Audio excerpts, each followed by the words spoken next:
I'm so excited to have you guys on the podcast, Stephen and Kayla. It's interesting because we didn't have like a lot of stories that are similar to yours for a while. And recently I got called to be a 12-step missionary in the addiction recovery program for the pornography.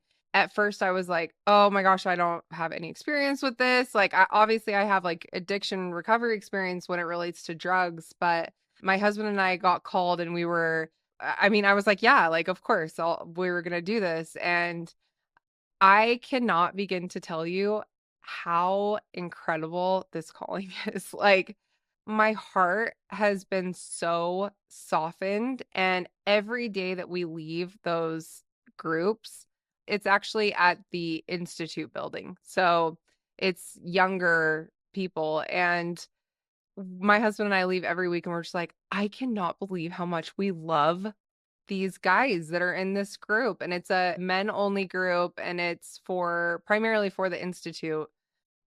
My heart is just so softened towards this topic. And so it was super timely that you reached out and just so perfect. So I'm so excited to have you on and to be able to hear your story. So I'd like to start and hear just a little bit of background about you, maybe like where you live, like, family, anything you want to tell us, just so we have some context before we jump in.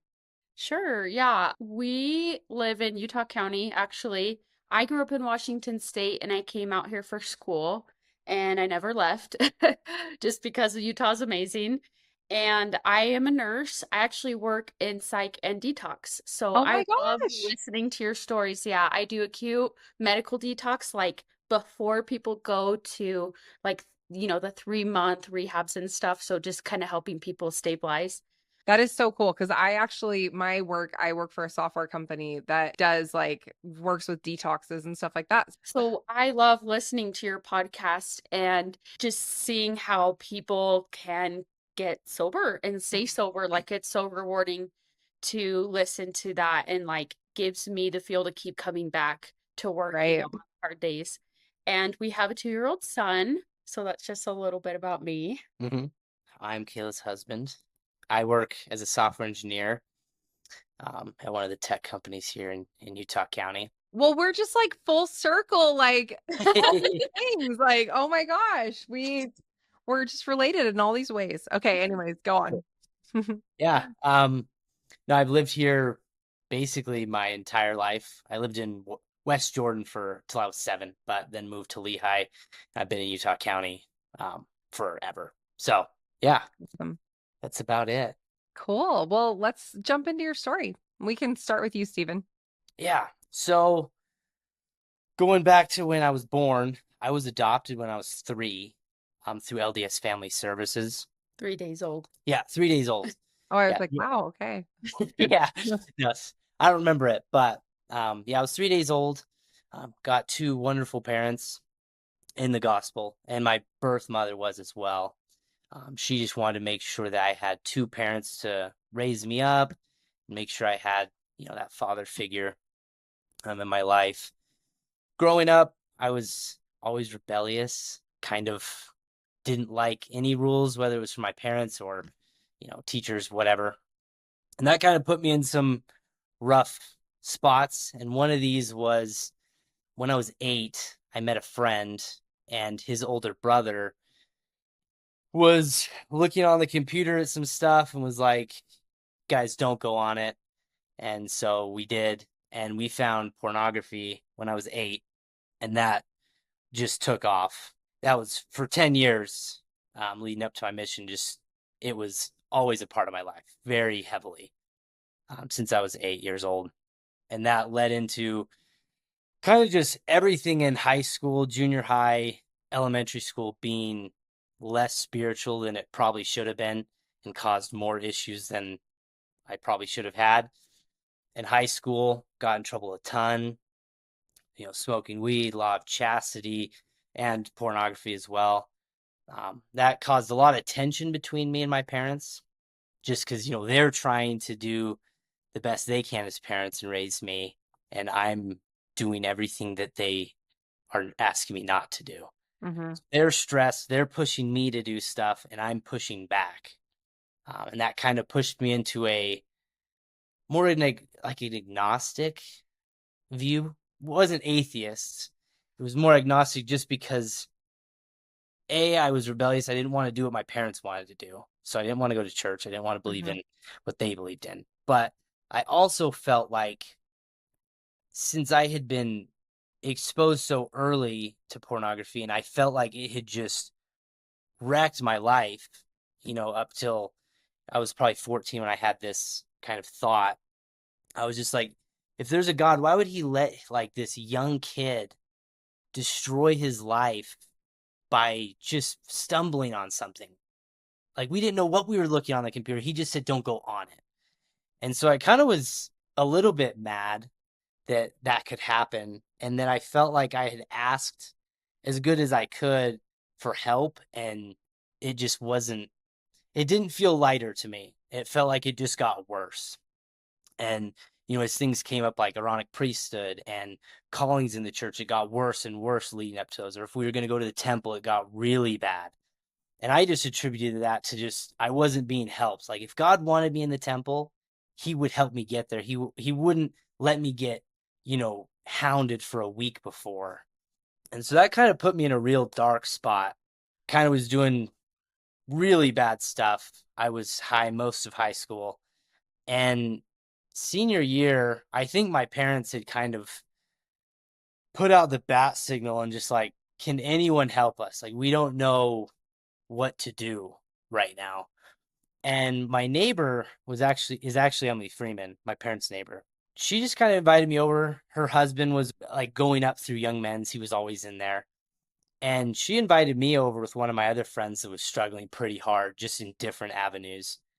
And we would have lunch every day because I used to put seminary during lunch so I could skip and have a long lunch. But she's like, just come to my house. I'll get you lunch. You can do anything you want here. And so we'd come over and we just eat. And the first couple of weeks, she was just like, I like just eat. Like we don't have to talk, just eat. And then kind of as we got on, she put up like some butcher paper on her or her pantry. And she's like, hey, when you guys come in, just write something you were thankful about today. We're like, okay, that we will. So we go and write something up. It was silly at the beginning, like, my car or the grass or something. And then kind of as the weeks came on, she would kind of ask us like, was there anything else? Like, these are great. Like, is there anything else you're thankful for? Like, this is a ton of things. And it kind of stuck out to me like I was focused so heavily on this one thing in my life, pornography, that was tearing me down, that I was missing all the other blessings that I think were building me up. And so I was shutting those down and focusing on the bad. And that was making it easier for me to be like, well, I'm already in this dark spot. Let me go do this sin, or let me go, get high because I don't want to think about it. Once this kind of opened that up, then she started talking more about gospel principles and repentance and, just all the blessings that can come from that. And she was actually writing the Peter Potential at that time. She dedicated it to me at that time because, What? yeah, it just says Stephen in the front, but I was with her when she was kind of writing that book. Oh my gosh. She was teaching me about it. And it kind of opened my eyes that, God could look at this guy that had openly, denied him multiple times after all these blessings. Because then I started feeling bad as we were looking at these blessings that I received. I was like, man, like I've been given so much, like people are in so much rougher of a spot. And I'm here like, oh, poor me.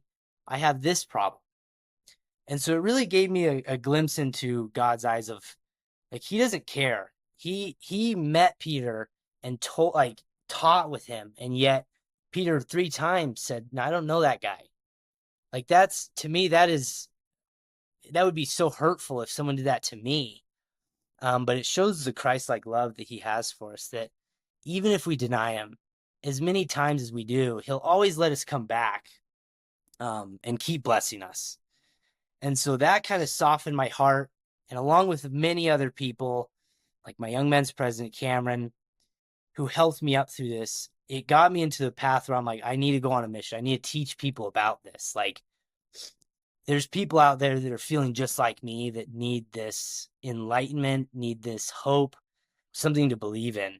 So I put in my papers, and that day that I put in my papers, my young men's president actually got released, which was, I mean, he was my young men's president forever. So it was just kind of like another, my father-in-law calls them God winks, but it was just like, yeah, he sees, he's in the details, not just the big stuff. Like he sees everything, and he's all there.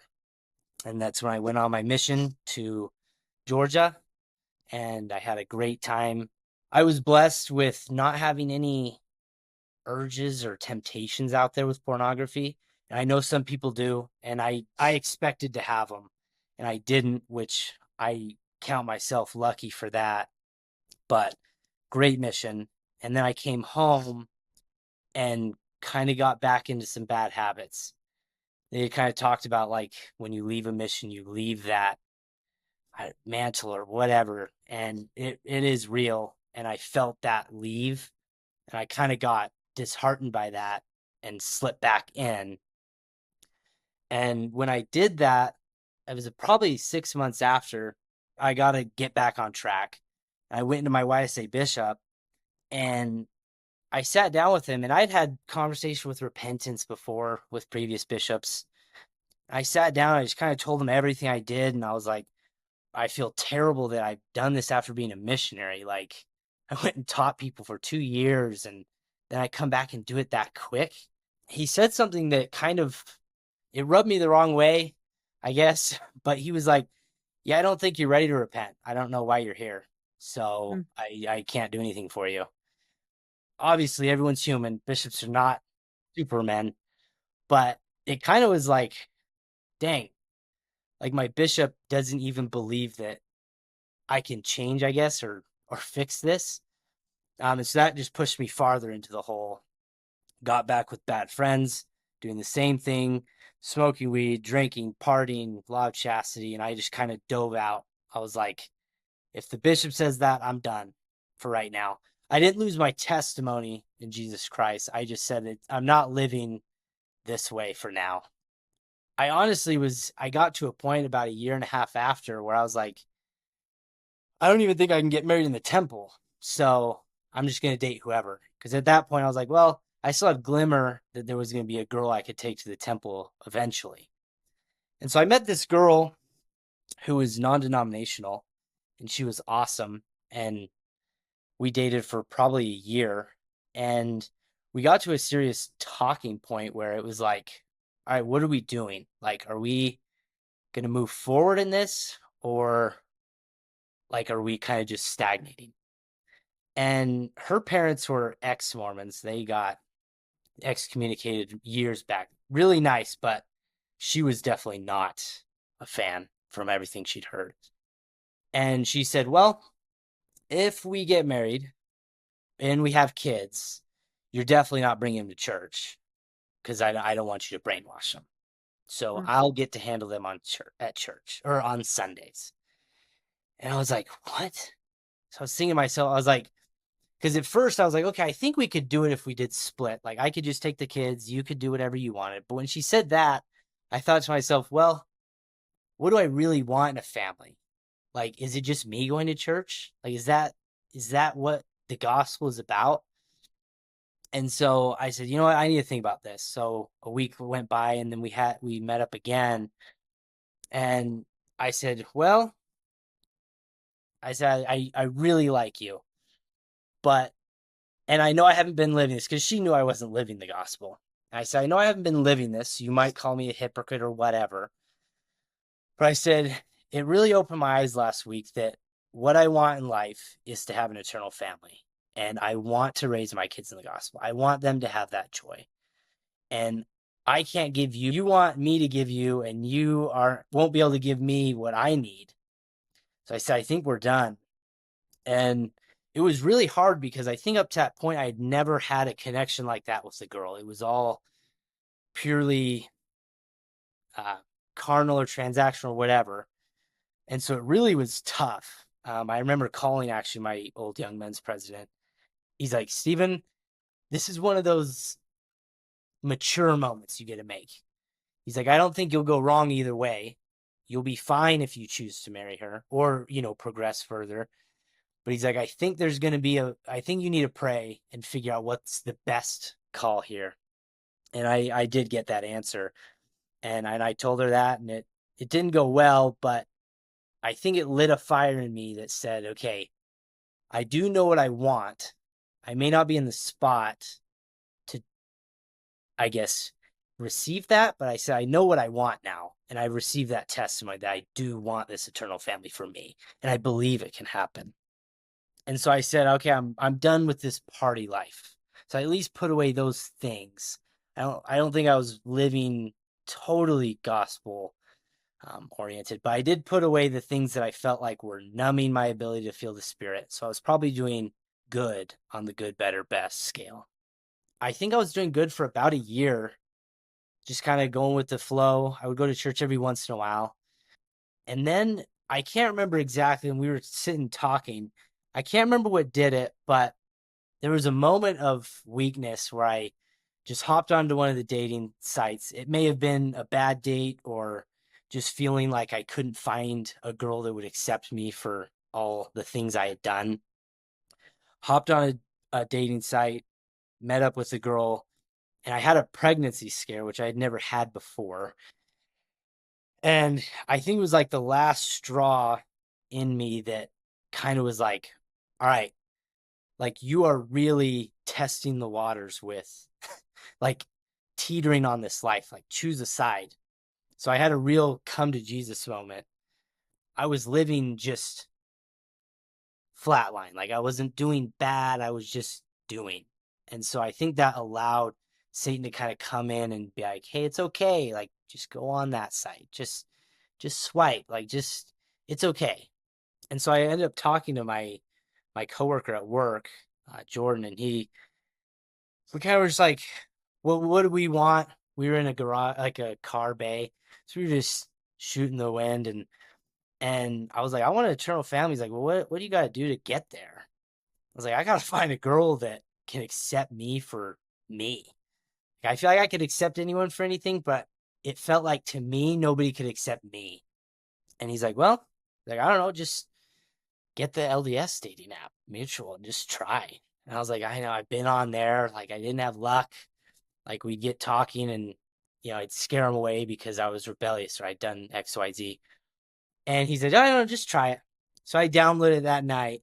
And I came back to work. I didn't swipe during the night. I came back to work and we were talking and we were on lunch and we weren't even talking about the app. And I was on it and the first one that popped up was just this super beautiful blonde girl. I was like, oh boy. Just immediately the thoughts are like, she's out of my league. She's not going to accept me for the things I had because I'm not even up to her looks. And so I was like, whatever, I'm just going to swipe. Like, don't think about it. And then I just shut off the app. And then I think like an hour later, I got a little vibration and it said match with Kayla. And I was like, I think that was her. So I quickly went on. I was like, that was her. So I was like, Jordan, it's like, check this out. And I was like, do you think she missed swipes? And he's like, no way. It's like, just go for it. And so I don't know what I said, but I just started texting her and it just started going good. And she was like, oh, I'm in Washington. I was like, okay, sweet. Well, we'll set up a date next week. And I guess you can start where that's at. Yeah, that was actually a really interesting time for me too, because I had recently come home from my mission from Tennessee. So I was kind of in this transition of my life. It's so hard to come home from a mission. And I had relationships before my mission and after my mission that had really kind of soured my belief in men. Like, I don't know how else to put it, but like, I just was like, they're all either like not nice or afraid of commitment or they don't love the gospel as much as I do. And, and that's fine. Everyone's in a different place, but I just felt so frustrated. So after a while, I was just like, and I can look back and see how immature this thought process was, but I was like, God, I did everything right, right? Like I'm saying that in quotes because like I did everything I could to like, get out on a mission and try to be good. And I was at BYU at the time, and I was like, I've tried so hard my whole life to please you. I was really big on people pleasing back then. I didn't learn that till I was older, but I just like I can't find a guy. So I just like said this prayer, and I was like, I'm done. So like I'm just gonna do my thing. I'm just gonna work on school. School's really hard. And if you find the guy for me, you're gonna have to make it really super obvious because I'm super done with this scene. And not 3 days later is when I swiped up on Steven. And the only reason I was on the mutual dating app was because I traveled back to Washington State. My friend Rachel had just got home from her mission, and she was like, "What's this mutual app?" And so we're like, "Oh, I'll show you. We can look through a few guys. It's kind of fun and whatever." And I almost didn't swipe up on Steven because he looked too nice. I don't know how to say it. And that had been a red flag to me in the past. Like they almost like, is this a trick? Like, is he really this nice? And so I was like, you know what? No, that's so stupid. So I just swiped up on him.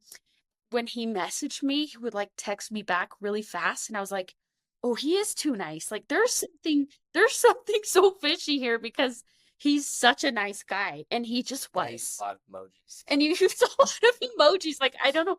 But it was just so refreshing to me to like see a guy that like wasn't afraid to like say, I like you and I'm gonna show you that I like you. Like I'm gonna text you fast and pick you up and come try to see you. And ever since our first date, we were best friends. I knew within the first 10 minutes, I'm like, this guy, whether we date or long term or not, I want him in my life because he's hilarious, he's nice. We just vibed like right away. And my family happened to be in town. So I was like, hey, my parents are coming to visit. We're just gonna like, go to Temple Square and whatever. Do you want to meet them? And he met my parents like day 2, and I met his parents day 3. And we were just inseparable from that point on. I like look back and see so much clarity because in my patriarchal blessing, it says something about marrying someone in my group of friends. And so I always thought like, oh, is it someone I've always known or what? But when I got that impression on our first day, I was like, this guy is going to be my best friend. I was like, that's where it came from. Anyway, and it took a long time to put this all together, but looking back, I see like God's tapestry coming together. And I really respect Steven for this, but it was probably about like we had only known each other for a week, albeit really seriously. Everything. And he was like, I need to talk to you about something serious. Like, I want to be really upfront with you. And he said, I've done all these things. And he just laid it out to me. And he was driving me home because he was living up in Lehi and he drove me back to Provo. And he was just laid it all out. And I was like, okay, thank you for telling me. And like, I just would like to, go to the temple and pray about it and stuff. And I didn't want him to see how I was feeling because how I was feeling, like, again, I can see the immaturity in this. It was like, kind of like, I found this guy that I love, like, right off the bat, and I feel like he could be the one. And, like, instantly I'm being hit with, like, this hard to swallow pill. And I was so young back then, and I didn't understand the atonement like I do now. So I, like, regret to say that, like, I really thought about it. And I now know that I have anxiety disorder. So I was just like really anxious and just didn't know what to do. So I went to the temple and I prayed and I wasn't really getting any answer. And so I just started like looking online at like people who had the same situation as me. I don't know why, but I would just like Google like how do you get rid of this anxiety? Because I know God wants us to forgive and forget and move on, but I can't really let it go. Like I was just so anxious. And I came to this forum actually for people of the Catholic faith. And it was people talking about the exact same situation. Like, I love this guy. I know he's a good guy. Why can't I get over these feelings? And so I've kept this quote ever since I found it from some guy on a forum. I wish I could thank him. I don't think I'll ever meet him, but he said he was answering someone's post and he said, my wife and I were in much the same situation. She a good Catholic girl, me a total scumbag. That's what he said. How she ever looked past everything, I'll never know. I'm so glad you're looking to make this work rather than giving up. So many men like me would be so lost were it not for the wonderful women willing to give us a second or 10th chance. How can you get past this? Try to think of him as an entirely different person. Nearly all guys have been terrible, terrible people, but the person I was back then is so different than the person I am now. I hope so much that people don't consider me to be the person I was just a few years ago. Honestly, this is something most women just can't understand. You have no idea how lust can take hold of men and utterly transform us, and how different we can be when Christ transforms us back. For all the prodigal sons out here, please remember this. And I just felt the peace, just that peace that I should have felt immediately and should have, known, but I just knew I'm like, he's a changed person. Like, the atonement is so real and I believe in it. I really feel so much like connection to him. Like, let's just do it. Like, let's just keep dating. Like, I am so good with it now. And so we started dating. A month after we met each other, we were like, let's make it official, boyfriend, girlfriend, whatever. And it wasn't until a little bit later that I looked back and read in my journal about a blessing I got right before I came home from my mission, just because I was so anxious to transition back to normal life. And my mission president laid his hands on my head and said, "Your future husband will be drawn to you, and you will be drawn to him." And I wish I like wrote down the exact words, but it was basically like, he's gonna be going through some stuff, like FYI, but you will play a major role in the way he develops in this life because of your positive love for him. So I was like, Oh, I recognize you, like you're going through some stuff. I was prepared for this moment, and so we just started dating, and we're like, we will take these things as they come. And so the first step was Stephen went back and met with the bishop. So you probably want to take over here, but that's where we kind of came together. Yeah, and so now I was in my home ward again because I moved back in with my parents in between semesters. And so I went back to one of my previous bishops, who I love. I just started working through it, got disfellowshipped for a year. And I remember it being kind of scary knowing that that's probably what was going to happen. And I had talks with my dad, who was a bishop, and he kind of prepped me with like, this is a possibility. Like, I'm not the bishop. I don't, hold these keys anymore, but it is a possibility. So I just want you to know. And I just remember feeling like almost like peace. Like, I don't know what disfellowship means. I don't know what it entails, but I just felt like that is the next step. And it's the way I'm gonna get help and be able to progress with Kayla. So went into the bishop's office, or I guess it was the stake president's office with him, and all of the council, and I did get disfellowship for a year. But I remember coming out, Kayla was there, my parents were there. She gave him a hug, and I just was like this. I just felt at peace, knowing that I'm moving forward, and I have Kayla now. And I totally felt that peace radiating off of him. And I wish I could say it made it easier for me. I was sad because I knew it meant, okay, at least 1 year till we could get married. So I was that kind of hit me. But at the same time, I knew that it was right because I saw like the spirit just coming off him. We kind of we're like, okay, then we're just gonna wait till we can get sealed in the temple. And I could say we were perfect, but we weren't. So we didn't help our own situation by just being idiots. But anyways, we were just like, it keeps getting pushed further out. Like, why can't we just get married? We want to get married so bad. We love each other so much, and like we love God, and we want to get sealed. And it was right about this time that they released the announcement that you no longer had to wait for a full year after you got civilly married to get sealed in the temple. And so I was like, oh, that's cool, but I would never do that because you know how people talk, right? Like, and so we just kind of pushed it off. And like it just kept getting further and further away.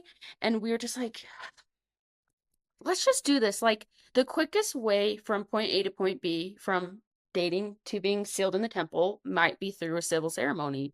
So I was seeing a therapist at that time because Stephen kind of helped me come to terms with the fact that I had a pretty severe undiagnosed anxiety disorder. And so I was getting help for that.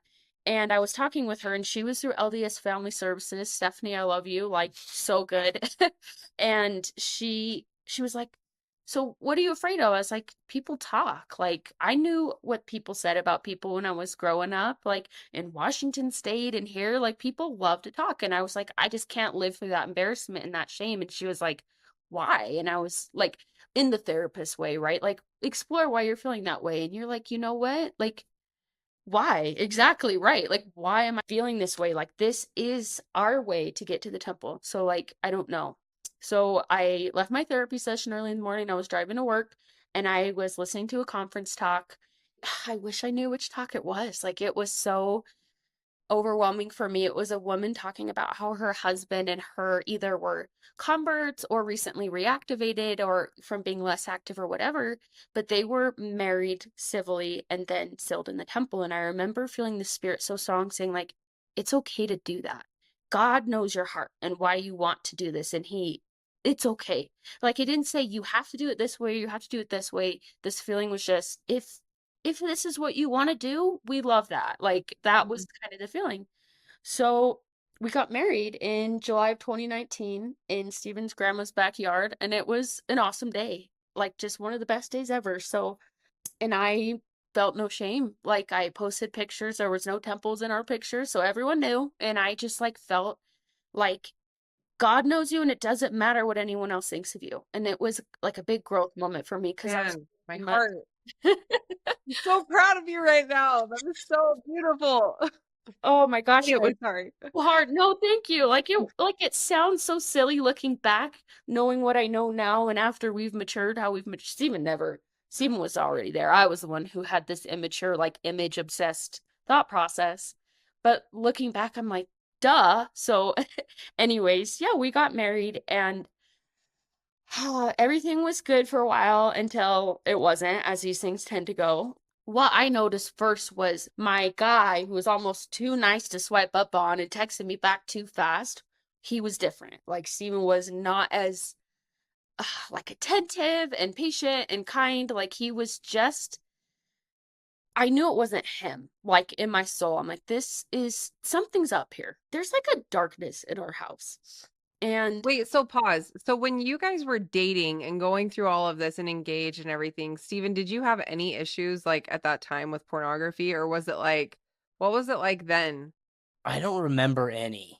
I think I was so like engrossed in just like progressing our kind of, I guess maybe that's why I didn't have anything on the mission.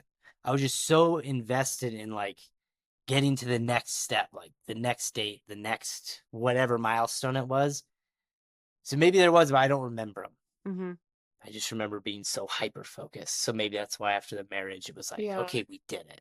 What was like the timeline at this point? Like you got married and then how long was that until you started experiencing that, Kayla?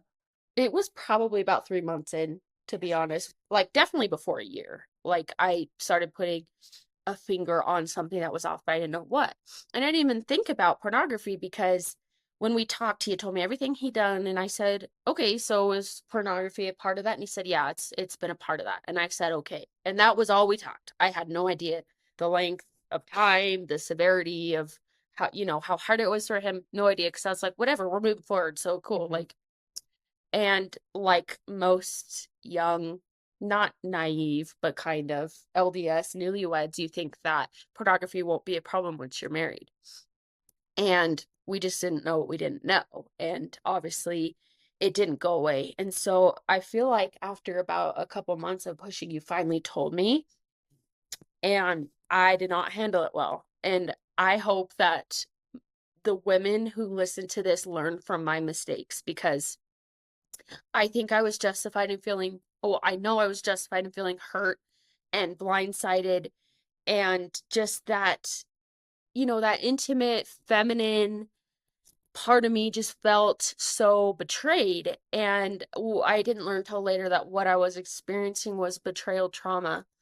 And I know I felt justified in that, but I was not justified in the way I acted. I said things that I regret, and I vilified him, and just I didn't know, enough about pornography. And so I just felt so angry, and I was still figuring out my mental health. And I don't know if you want to speak to that period of time, but I personally, from my perspective, I feel like I just was like, okay, now I know, and we're gonna like lock up your phone. And I went totally crazy, and just went about it all the wrong way. And we kind of just like brushed over it. I'm like, okay, I forgive you. I still know you're a good guy. I still know you love me, whatever. But we're just going to move forward. And we really didn't do anything. And when you don't do anything, nothing gets fixed. So we just kind of kept going. I don't know. Do you have any thoughts about that period of time? No, I mean, I do remember it. I remember going in because Kayla, I don't think went in naive thinking it would go away in marriage because, like she said, she didn't really ask on timeline with pornography, and so I didn't really say anything because she just said it's in the past, it's in the past. I definitely had the belief very early on that once you get married, like if I'm able to have sex with my wife, why would I go back to this? Like in my mind, it was because I'm a single guy. That's my release, I guess. Right. But it did not go away. I didn't know who to talk to about it, but I was almost like ashamed that I would let that come in and like, do I not love Kayla enough? Like, do I not find her attractive enough? Like, why isn't she enough to me? And then when she did find out after the 3 or 6 months or whatever it was, and she expressed those obviously valid feelings of where she was like, why do you need that? Like, shouldn't I be enough? You're enough for me. I was like, yeah, what is wrong with me? And it kind of pushed me back into my high school days of like, I'm the bad child. I'm the one that like the parents don't want you to hang out with. Like, it's me. Like, I'm the problem. And so it kind of hurt. I was like, crap. Like, what do I do? Because I didn't feel like the urges were any less. I just felt like, okay, well, now she obviously can tell if I do it. So I almost was like, I can't, I don't want to tell her because I don't want to let her down. I just need to keep in check how I am around her to try to hide it, I guess. Because that's how I'd always grown up was if I did anything bad, I had to hide it from my parents because I didn't want to get in trouble. And so I kind of reverted back to that. And that's where I was at that point.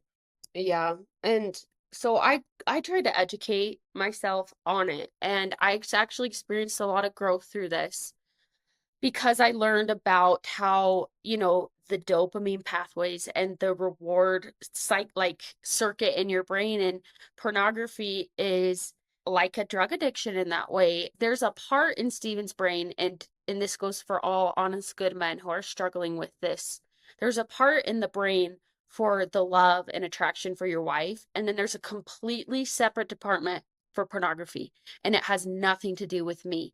And so it took me a very long time to learn that. But the more I educated myself, I'm like, this is based off the fact that he was exposed as a child, and this is now a pathway in his brain.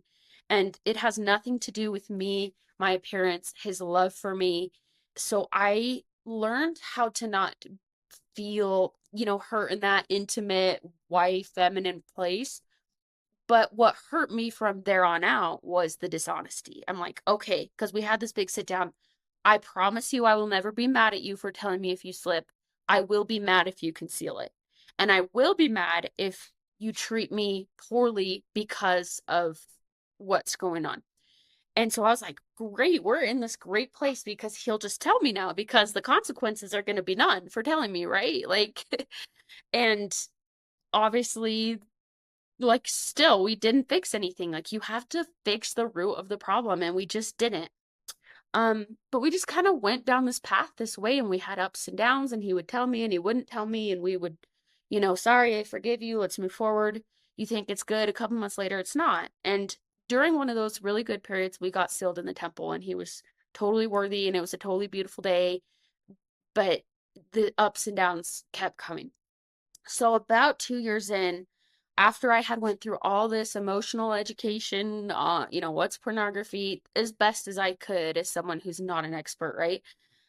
It happened again. And I said, you know what? Like, no, like I can't do this anymore. Like I'm just not willing to keep suffering this. So I was like, I need to get out of here. I remember it was my birthday weekend because it was also conference weekend.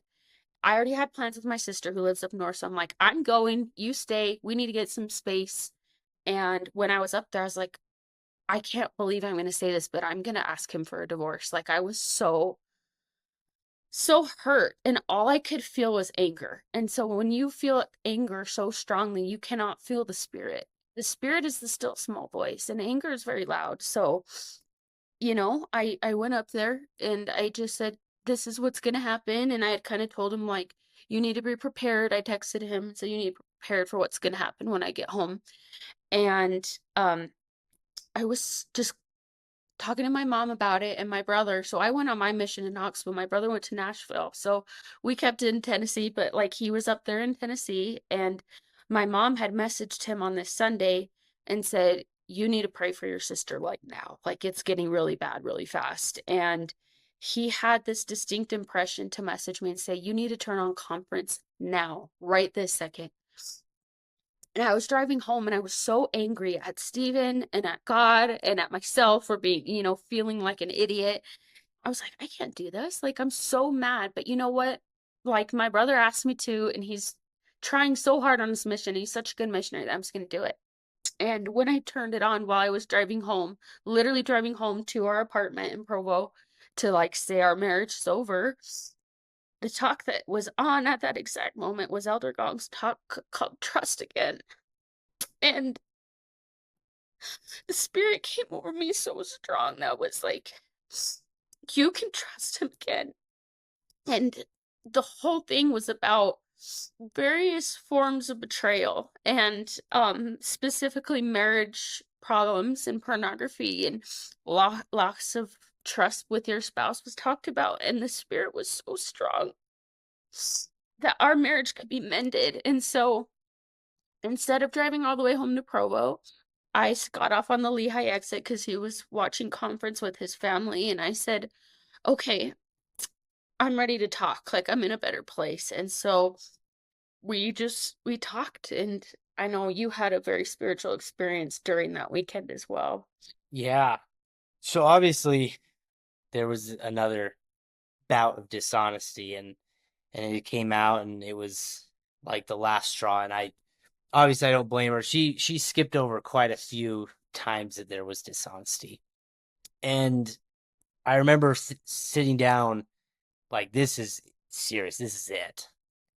And I just remember being like, I don't know, I'd never felt that broken before, or that lost, or I guess just depleted of any sort of hope, even in my worst days of being in high school. And I remember sitting there. Kayla had already gone, and she had made it clear that things were not good and they were over, essentially. She didn't say divorce, I don't think, at that point, but it was very clear it was over, and she was going to be with her family for support, and then she was coming back to get her stuff, and it was done. And I think you hadn't left yet. We had spent one day together, but I had went to work and you had stayed home and you were just gathering your stuff. And super weird thing, but our cat at the time had this issue with going to the bathroom. So we had set up a camera on the litter box to make sure things were good. And that's all to say that I was at work and I'd seen the litter box thing come off, or the camera. And I looked at the clip, and Kayla had been on a call with her mom or her sister or both, or I don't remember. But she had said something about me that I knew was true because I had torn her down. And it really hit me, like, how much I had let this not only destroy me, but then creep in to destroy her. It was very dark. I remember not like I had no feeling. I had never, I don't think, felt depressed at any point in my life. I had never felt this at all. And I was at work. And I remember Kayla said, I'm leaving, and she left. And I had come home a couple hours later. And I remember sitting on the couch, and I was just like there's nothing. I feel nothing. Like, I feel no hope. I feel like it's not worth living. And I had never felt that in my life before. And I remember just sitting there like, am I really prepared to end this? Like, commit.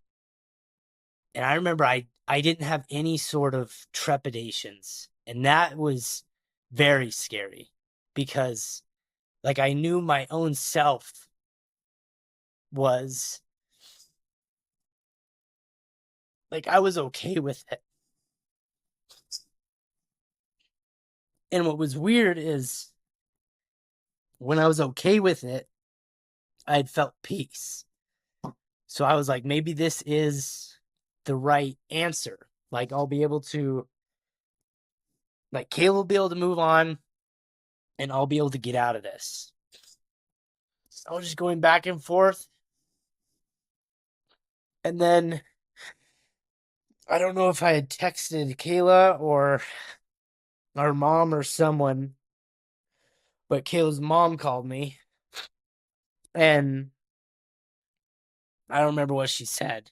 It's all a blur, but basically she's like, you need to call the helpline. So I called and they went through all their questions and they were like, do you have a gun? I said, yes. Now is it loaded? I said, yes. Is it in your, vicinity? I said, yes. And they said, okay, you need to go get a gun lock for it and get it away from you. So I said, okay. They said, the nearest one's probably your school. So I said, okay, cool. I'll go to UVU. And I parked up at the computer science building. And I still wasn't totally sold on not yet. I had a brief moment of, okay, maybe it's not the best idea. Maybe I can get out of this. But obviously there was a battle in my head pretty hard. And I remember walking to where I go every day for school and laying down just in this middle part of this parking lot is David Butler, who was my seminary teacher in high school, institute teacher in college. And he saw me and he's like, Steven, come here. Like, come sit down. And I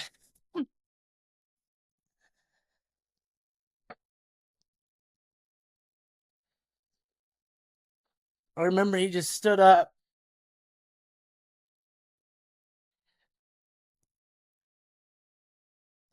and just hugged me. And I just cried. And he didn't know what was going on, but just kept hugging me. And I was like, is everything okay? He just sat down like, what's going on? And I kind of told him the gravity of it. And he was like, it's okay. Like, let's go, let me go with you. Like, let's just go get it. Let's just talk. And it kind of was a glimpse back to, like, that's what, if Jesus was there, that's how that would have went.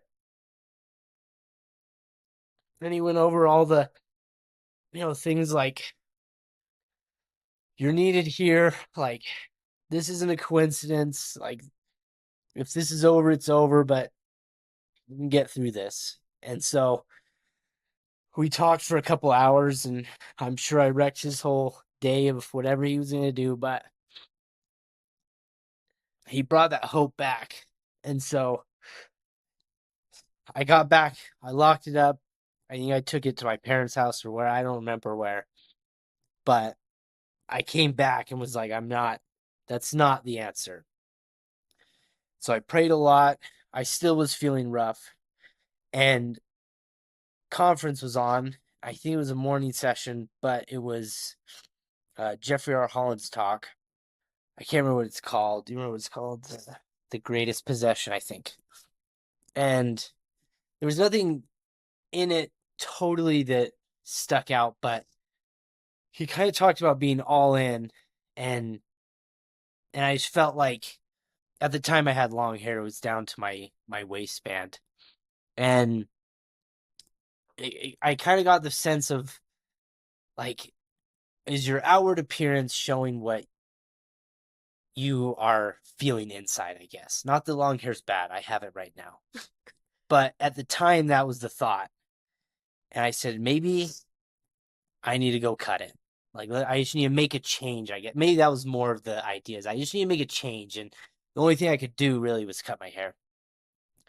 And so I went to the first thing. I remember I popped onto a local hair cutting app, and I put in a time for like 45 minutes, and I just went, got it cut. It wasn't great. And anyone that knows me knows that I'm very particular with my hair and who cuts it, but I just said, I don't care. Chop it off, whatever. I remember the guy's like, "Are you sure? Really sure?" I remember I came home and I didn't expect this to change anything. I just felt like I needed it for me. And I went up to my parents, finished out conference, and that's when Kayla came and we had, that talk. And I remember she had texted me and she was like, "I want to talk." And I was just like, I felt like there was a little bit of hope in it, even though all of our conversation up to that point was very hopeless for me. And so we hopped into the car and we talked and we worked through it, but it was hard. I know Yeah. for you. Yeah, I mean, it was, but the spirit was so strong that day. And like, it seems so silly, but as simple of a thing as him cutting his hair, like, the spirit was so strong, and like, he can change and he's going to. And Steven loved his hair, like, and he still does. He has great hair. His hair is way better than mine. But like, just seeing the spirit radiate out of him and this pure light of like probably how God saw him at all times. And so our marriage came back together that day, and we had more ups and downs after that. Like, it's crazy to say that you could have that spiritual of an experience and still struggle, but you can. And we did. And we had lots more ups and downs. And during this time, we had our beautiful, perfect son.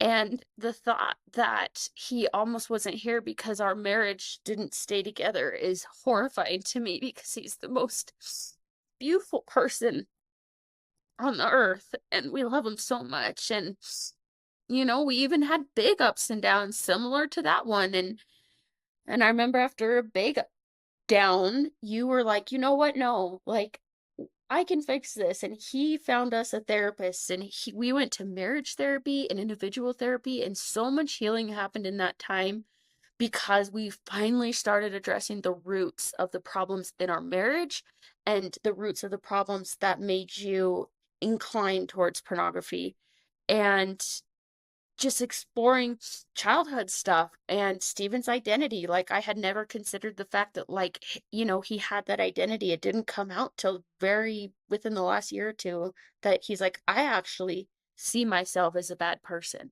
and I never knew. And so while we are still living in times where we have our ups and downs, we are committed to navigating them because we have the right tools and we have God to help us heal. Like, we just don't get to that place that we were in because of the experiences we've had and the therapy that we've gotten and the lessons that God has helped us learn along the way. So just to say that it's not all perfect after these things, but you can feel better. Mm-hmm. So I know you wanted to kind of share one of your thoughts about that.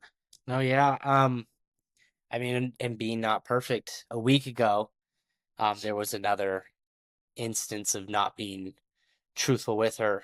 And we kind of had another sit down of like, what is going on? And I kind of sat back and kind of thought, like, what is it? Like, why can't I do this? And I think I was doing Come Follow Me, and it was talking about the pride cycle. I kind of realized that there was this pattern in my life of, like, I'm a perfectionist. I like to have stuff done right. I like it. I will not do it unless I can do it perfect. And Kayla can attest to that. I won't even buy something if I can't research it enough. So I realized that I have kind of been living my entire life in this pride cycle that is very clear through the entire Book of Mormon, that I know, that I've taught, that I feel like I knew, but I never pointed it back to myself. I would get into this cycle where, I would do something, I'd have destruction, suffering. I would be humble, and then I would start doing good. I would read my scriptures. I would, go to 12 step. I would get back on track. I would do good. And then I'd be like, I got this. I can move on to the next thing. That thing is done. And then that's when the pride would creep in, and then boom, again, the wickedness again. It was just a cycle. And I don't think it's a fix all, but I do think it's something that I, for some reason, have never considered. And we've kind of talked about it recently. And I'm excited to explore that more and point it back to me. I And not, think there's a talk by Elder Bednar, and I think it's just from this last conference. And one of the things that he mentioned that really stood out to me was if you don't think that you have pride, then you probably already have it. And that's what I read. yes, and it's so true. I've seen this in my life as well, where it's like I've been sober for 11 years. Like I've got it. Like things are good. And then I actually had this experience where I was actually at our first 12-step meeting, and the step was step 10, when you're wrong, promptly admit it. And I had been like going through something at work at the time, and I was clearly wrong. And like it was a huge humbling experience for me to be like, I'm wrong, and like I'm sorry. I said something I shouldn't have said. And then to go to that 12-step meeting literally like the same day, and it talking about when you're wrong, promptly admit it, and the pride cycle and humility. And it doesn't matter how far along you are, we like how many years you've been sober, how long you've gone. Humility and pride is something that we all need to be aware of at all times. So anyway, sorry to interrupt. Oh yeah, No, that's that's it. great. Yeah. That's pretty much our story. And Stephen never officially left the church, but he came back to it in his soul. And the thing I love most about this story is how we came back to each other, how God brought us back to each other. And Mhm. I'm gonna be with this man forever, like I hope for that, but like as far as as far as what we've learned, barring any major crazy things in our life, like I believe that the atonement of Jesus Christ can get us through the ups and downs that we have yet to face. But yeah, I just love how God, it was really important for me to look back and remember the spiritual experiences we've had, because I want our son to know that moving forward, that God will help you because he helped your mom and dad. So anyways, if nothing else, thank you for giving us the opportunity to reflect on our lives and our marriage and how God has strengthened it. I always come back to this, that God works all things to the good of those who love him. Even pornography addiction, even struggles in our marriage. And here you are now, like sharing your story with, you know, thousands and thousands of people that will listen to this. It's going to give hope to people, because I know my husband, when we got called to the 12 step, I felt nervous. I was like, this is so foreign to me. I don't understand. And probably how you felt, Kayla, when, it just, if as a woman, it's like, it's a little bit foreign to me. And I know that it's not foreign to all women, but my husband said that it's not if your young men look at pornography, it's when they are exposed to it. It's so prevalent, and it is, we as women, we don't realize how prevalent it is, but it is so prevalent. And your story reminds me of this quote that I just sent Jesse, my husband, the other day. This was from a talk that was on it was in general conference when I was dating Jesse and trying to figure out, like, if we should get married. And I came across this talk, and it reminds me of your story. And it's from Elder Packer, and it's a talk from spring 2015, I want to say. And it says, and if you suppose that full-blown rapture of young romantic love is the sum total of the possibilities which spring from the fountains of life, You have not yet lived to see the devotion and the comfort of longtime married love. Married couples are tried by temptation, misunderstandings, financial problems, family crises, and illness, and all the while love grows stronger. Mature love has a bliss not even imagined by newlyweds. And that reminds me of you guys. And I mean, in my marriage, our first year of marriage was, oh my gosh, I was like, who is this guy? Like, he's not the same guy that I was dating. Like, what the heck? And now I just think, man, he is such a good man. He is such a good man. I am so blessed. Like, I love him in a way that I could have never imagined in our younger years of marriage. And it's like those trials that we go through as a couple, they refine us. And like I think about my parents and they're almost married 40 years and the things they went through that was so challenging and where they're at today. And that quote from Elder Packer just rings so true. And I think, pornography is so prevalent. It is so prevalent and it's an addiction just like anything else. And I would say that it's probably even harder than a drug or alcohol addiction because with drugs and alcohol, it's like it's pornography is everywhere on social media. It's like everywhere. And it's something that it's a lot harder to just completely avoid at all costs. I want to ask Stephen, if you were giving advice to somebody who was struggling with pornography and needed help and they're kind of like in the early years of your marriage, like what advice would you give to somebody? I would probably say, and it's easier said than done, but let your wife in. Like, that has been the biggest strength to me, is having someone that's like battling next to me. I know it's my problem, it's not hers, but having her as the support, because really sin and wickedness thrives in darkness. Mm-hmm.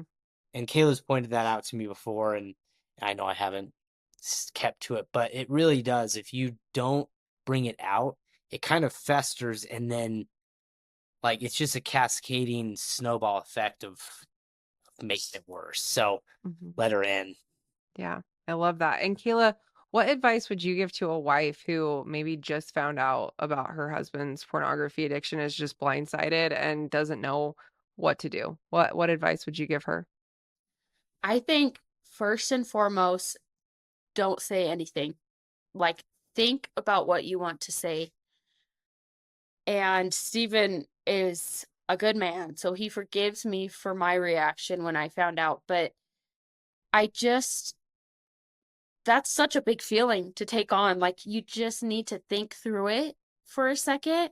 And so that's number one. But number two, I think that you just need to let yourself feel like the emotions and know that if the two people are both honestly trying their hardest, it can honestly get better.